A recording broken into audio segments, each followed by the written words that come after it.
Summer వచ్చేసిందంటే చాలు మనకి మామిడిపళ్ళు వచ్చేస్తూ ఉంటాయి. మామిడిపళ్ళ సీజన్‌లో మనం ఏమేమి చేసుకుంటామో మరి తెలంగాణ స్పెషల్ అయితే పూరి, బజ్జీ, పానకం అయితే చేస్తామండి. సూపర్‌గా ఉంటుంది. టేస్ట్ అయితే అస్సలు తగ్గేదే లేదు అన్నట్టు ఉంటుంది మన పూరి, బజ్జీ, పానకం.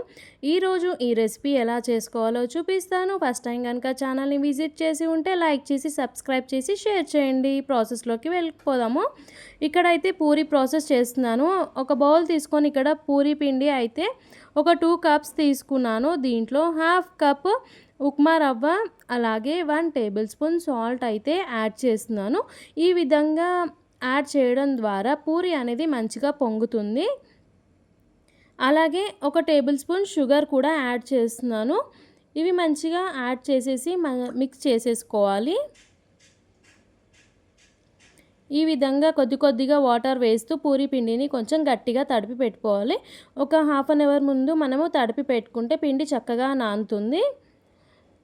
నానిన తర్వాత ఆ పిండిని మంచిగా ఒక పీటపై పూరి పీటపై తీసుకొని ఆ పిండి టెక్స్చర్ని మంచిగా ఇట్లా ప్రెస్ చేస్తూ చేయాలన్నమాట. ఇలా చేయడం ద్వారా పూరి మంచిగా పొంగుతుంది, సాఫ్ట్గా వస్తాయి.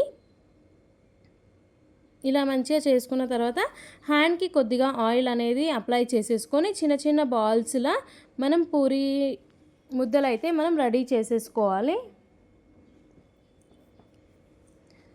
ఆయిల్ కూడా డీప్ ఫ్రైకి రెడీ పెట్టేశాను. పూరి అయితే నేను ఇక్కడ పిండి అద్దడం లేదు, ఓన్లీ ఆయిల్ అనేది అద్ది పిండిని పూరిని చేస్తున్నాను అనమాట.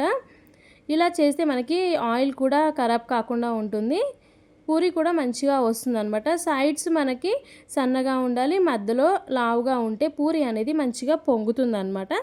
ఇప్పుడు మనం ఆయిల్లో డీప్ ఫ్రై చేసుకుందాము పూరిని. ఇలా పూరి వేసిన తర్వాత పూరి దానంతటదే పైకి తేలుతుందన్నమాట, మంచిగా పొంగుతుంది కూడా. చూస్తున్నారు కదా పూరి ఎంత చక్కగా పొంగుతుందో.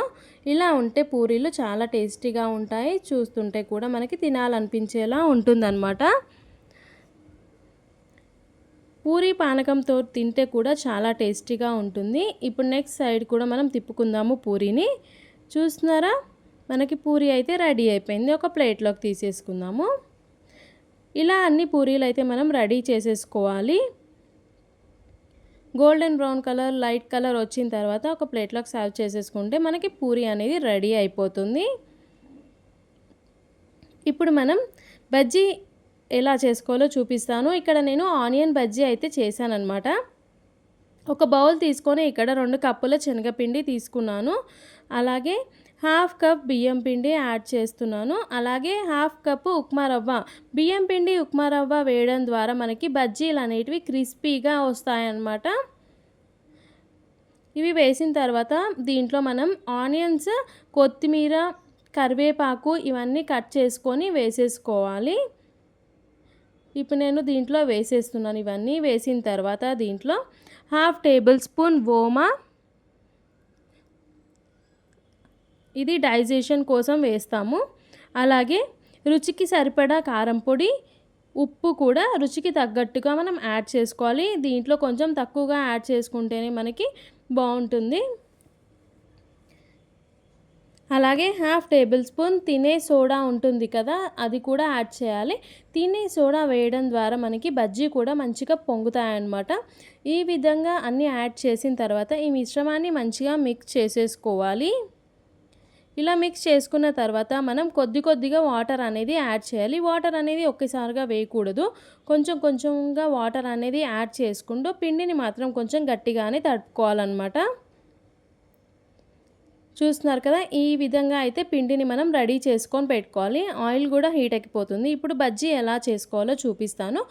ఇలా మంచిగా ఒకసారి మిక్స్ చేసేసుకొని దీన్ని చిన్న చిన్న ముద్దల్లా మనము ఆయిల్లో వేసేయాలి. అప్పుడు మనకి ఆనియన్ బజ్జీ కూడా రెడీ అయిపోతుందన్నమాట.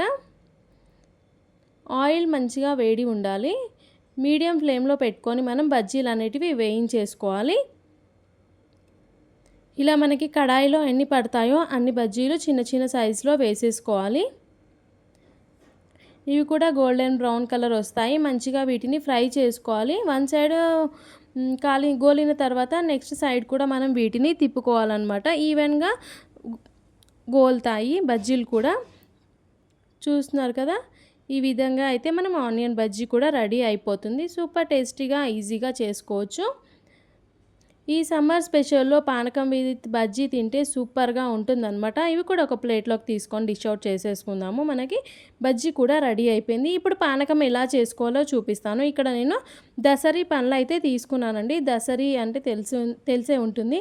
ఆ దసరి పండ్లయితే ఇక్కడ 4 తీసుకున్నాను. వాటర్‌లో వాష్ చేసిన తర్వాత వాటిని కొంచెం మెత్తగా చేసుకోవాలి. ఇలా ప్రెస్ చేయడం ద్వారా అవి మంచిగా మెత్తగా అయ్యి లోపటున్న పానకం కూడా మంచిగా మనకి వస్తుందనమాట. ఇలా అన్నిటినీ ప్రెస్ చేస్తే మనకి రసం అనేది మంచిగా వస్తుంది బయటికి. ఇలా అన్నీ చేసిన తర్వాత ఒక మిక్సీ జార్‌లోకి అయితే నేను వీటిని పిండుకుంటున్నాననమాట ఈ విధంగా చేసిన తర్వాత అక్కడ పీచు ఉంది కదా! ఆ పీచు కూడా నేను తీసేస్తాను. ఈ విధంగా అన్ని మామిడిపళ్ళు అయితే మనము మిక్సీ జార్‌లోకి వేసేసుకోవాలి. రసం మనం ఇలా చేసుకుంటే బావుంటుంది మామిడిపళ్ళ రసము. ఇలా అన్నీ చేసిన తర్వాత దీంట్లో ఉన్న పీచు కూడా తీసేస్తాను. తీసేసి ఓన్లీ రసం మాత్రమే మిక్సీ పడతాననమాట. ఇలా వేసిన తర్వాత దీంట్లో కొద్దిగా సాల్ట్ కూడా యాడ్ చేసుకోవాలి. వేడి కాకుండా ఉంటుంది. అలాగే ఒక 3 టేబుల్ స్పూన్ షుగర్ అయితే యాడ్ చేస్తున్నాను. మేమైతే షుగర్ కొంచెం ఎక్కువగానే తింటాం కాబట్టి ఎక్కువ యాడ్ చేశాను. తక్కువ స్వీట్ తినేవాళ్ళు కొంచెం తక్కువగా యాడ్ చేసుకోండి. మిక్సీ పట్టేస్తే మనకి మ్యాంగో జ్యూస్ కూడా రెడీ అయిపోతుందనమాట. మ్యాంగో జ్యూస్ అంటారు, పానకం అంటారు అన్నీ చూస్తున్నారా? చూస్తుంటే నోరు ఊరిపోతుంది కదా! మరి మీరు కూడా పానకం విత్ పూరి బజ్జీ కూడా మీరు చేసుకొని తినేసేయండి. చేసిన తర్వాత కామెంట్ బాక్స్‌లో చెప్పండి. మీరు కూడా నా వీడియో చూసినందుకు చాలా థ్యాంక్స్ అండి. నా వీడియో కనుక మీకు నచ్చి ఉంటే లైక్ చేసి, షేర్ చేసి, సబ్స్క్రైబ్ చేయండి. మళ్ళీ ఒక కొత్త వంటకంతో మీ ముందు ఉంటాను. అంతవరకు నేను మీ ఆహా cooking with Roja. Thank you all.